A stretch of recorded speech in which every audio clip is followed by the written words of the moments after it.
Hello, welcome. In this video, we, Chelsea, Justin, and Michelle, aka myself, will be making sake. But what is sake? Sake is an alcoholic beverage made from fermenting rice, and it's also called Japanese rice wine.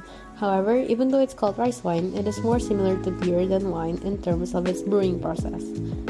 Sake brewing, along with rice cultivation, came from China during the 2nd century BC, and it was historically served in warm and an earthenware or porcelain bottle during special ceremonies. But as the times and preferences changes over time, it can now be served chilled at any time. Just like wines, sake has its own grading system, but instead of numbers, it is in names and types.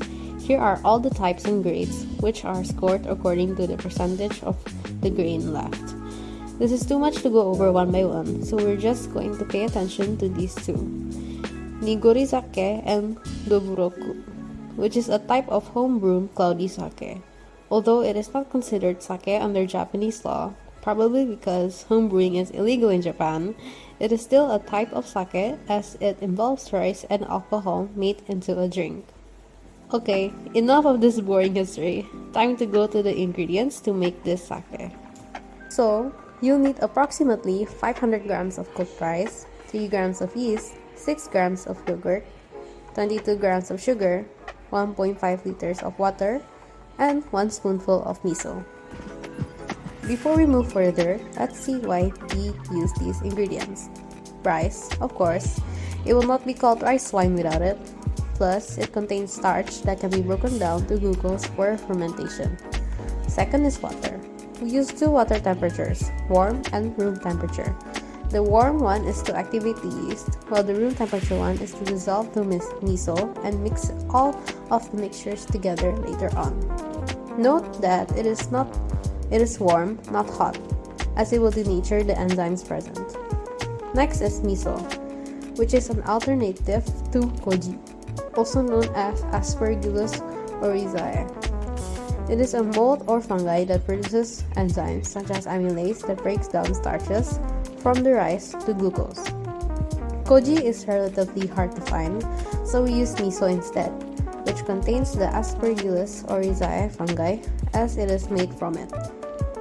Fourth ingredient is yeast, which converts glucose into alcohol by anaerobic respiration, giving sake its alcoholic taste. Sugar obviously provides more glucose as fuel for the anaerobic respiration, and a sweetener as well. Lastly is yogurt, which also helps in the breakdown of complex carbohydrates into simpler ones as it contains enzymes that can do so. Now, to make the yeast mixture, we first add the sugar and warm water into a bowl, continuing by mixing them together until it's dissolved. Next is to add the yeast into the bowl and lightly stir it.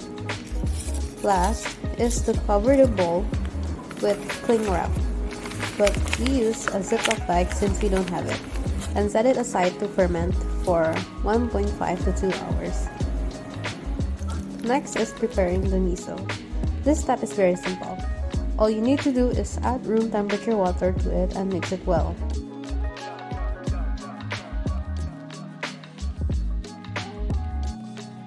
Set it aside once it's evenly spread to be used later. After around 1.5 to 2 hours later, it's time to bring all the ingredients together. In a large bowl, add in all of the rice. Along with it, add the fermented yeast mixture, miso mixture, and the yogurt into the bowl.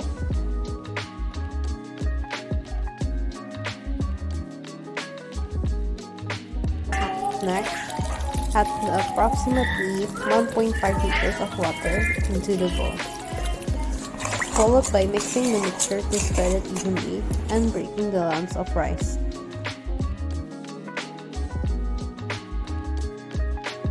Once it is well mixed, transfer the mixture to a bottle and let it ferment for 8 to 10 days.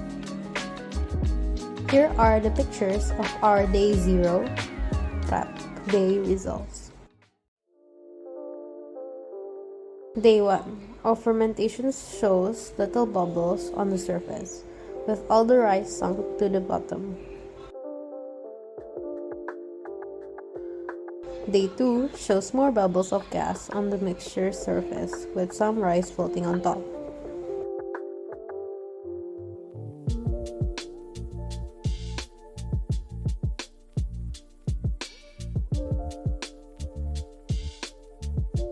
Less gas bubbles are seen on day 3, and the rice grains are spread more evenly compared to yesterday.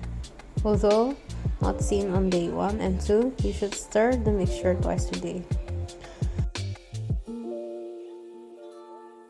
Halfway through our fermentation journey, we can see some floating rice grains on the sides and a translucent liquid suspension on top, but the suspension will be gone once you mix it again.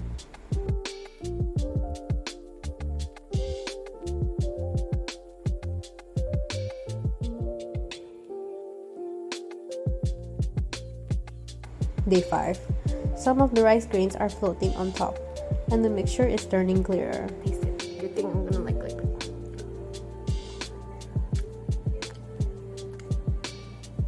Yeah, okay. But actually, I don't know. I don't know the taste, but I can feel the alcohol. The alcohol is definitely there. Day 6 progress. No floating rice grains, and has a soy milk color after it is thoroughly mixed. Now, we leave the last day update to Chelsea. Hello everyone. Today is the 8th day. The last day of our fermentation. Woo. Okay. So let's check our sake. Whoa, it's lit. So yes, this is the 8th day. So yesterday there was no bubbles, but today there is bubbles again for some reason. So maybe it's working its way there. So yeah, mixing. You can see the separation is like really hard. But then like when you mix it together, it'll be fine again. I don't see. You can see. Yeah, kayak gitu ya. Fast forward a few more days. We've arrived at day 10, which is bottling day. All that's left is to strain the mixture through a sieve to remove most of the rice grains. And there you have it, sake. Thank you for watching our video. I hope you enjoyed it and have a great day.